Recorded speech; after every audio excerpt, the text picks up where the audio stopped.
Hi everyone, welcome to my channel. In this tutorial, I'm gonna be showing you how to compress PDF file size. To reduce size of PDF file, you can do the following.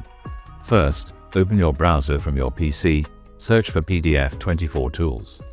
Then click on Compress PDF. Select on Choose Files, or drag and drop your file here.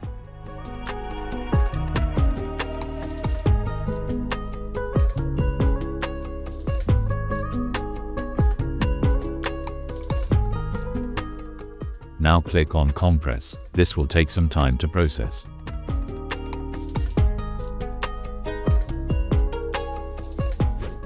Then click on Download and save your file.